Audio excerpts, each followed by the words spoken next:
Hey everybody, this is Threshold Train's workout day for Thursday, October 8th. We are starting out our workout day with some Olympic lifting. Every 2 minutes on the second minute for 12 minutes, or for 6 sets, we're going to do 2 split jerks from the rack. So we're looking to build to a 2-rep max for the day with our split jerk. That means we are looking for a heavy stimulus. This also means we need to be ever so mindful of our technique, particularly as we build through our heavy loads. Dialing in the technique early will help reinforce your positions as you get heavier. So, for our split jerk today, it looks like this. Back down. A couple of things we need to keep in mind. Front rack position, we need to have our elbows in front of our shoulders, not so high like a front squat, but in front enough so your shoulders are hugging the bar and creating the shelf for the bar to land on. This will help you keep a vertical torso as you dip down and back up for your split jerk. When you catch the bar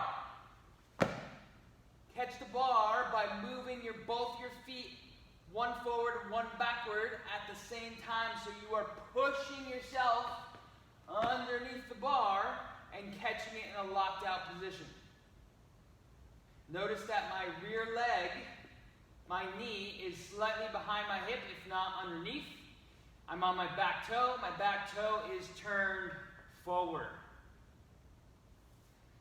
After you catch, pause, stabilize, make sure you're stable before you recover front foot first, back foot second.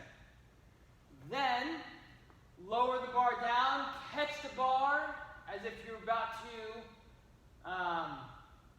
go down into a squat, and then stand and reset. Please do not try to link these together. Reset in between repetitions. From there, we're going to go into part B. This is designed to test your upper body muscular endurance and your gymnastic skills. It is the following body of work for time, starting with 30 reps of toes to bar, knees to elbows, and then an alternating one-arm dumbbell hang power snatch. You will then go to 20 reps of each, and then 10 reps of each. So, the volume starts pretty high and accumulates pretty high as well throughout the workout.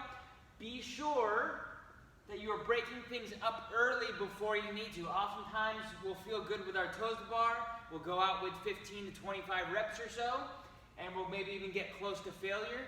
By the time you get back to 20, okay, our muscles are going to be tired, abs will be tired, lats will be tired, shoulders will be tired.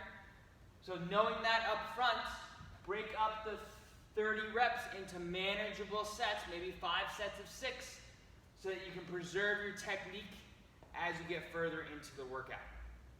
For our toes to bar, knees to elbows, we're looking for both toes to hit the bar or both knees to touch the elbows at the same time.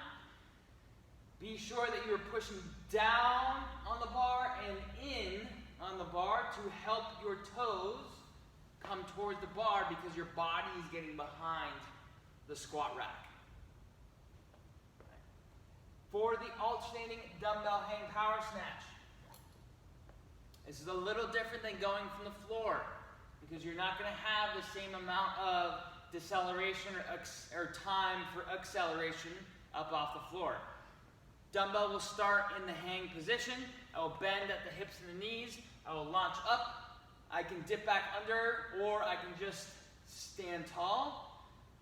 My finish position is with the dumbbell locked out over my shoulder, elbow straight over my torso, versus out in front or out to the side. I can then bring the dumbbell down to my shoulder, switch hands, or I can switch hands in midair. Keep in mind that if you do this, you're going to have to really put on the brakes as you go down in order to get to the other side. So it may be helpful for you to slow the dumbbell down here first, then switch and go back to the other side.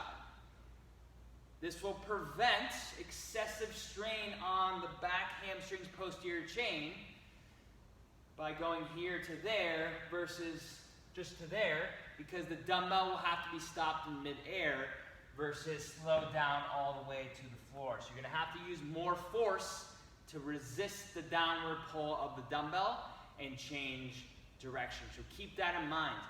In addition, this is an asymmetrical movement, which means if you look at me from this point of view, as I come down on my right arm and I start to decelerate and switch, I will need to sink into my right side, okay, my right hip, here, to then power back up. Okay, this is a subtle movement, but it makes a huge difference, particularly as you switch arms, so that you can slow the dumbbell down. Okay, so the hips go back. You may feel like you're shifting side to side. That's not a bad thing. That can help you sink back into your hips so that you can load and relaunch the dumbbell. All right, guys, that is today's workout. Have fun and enjoy the rest of your day.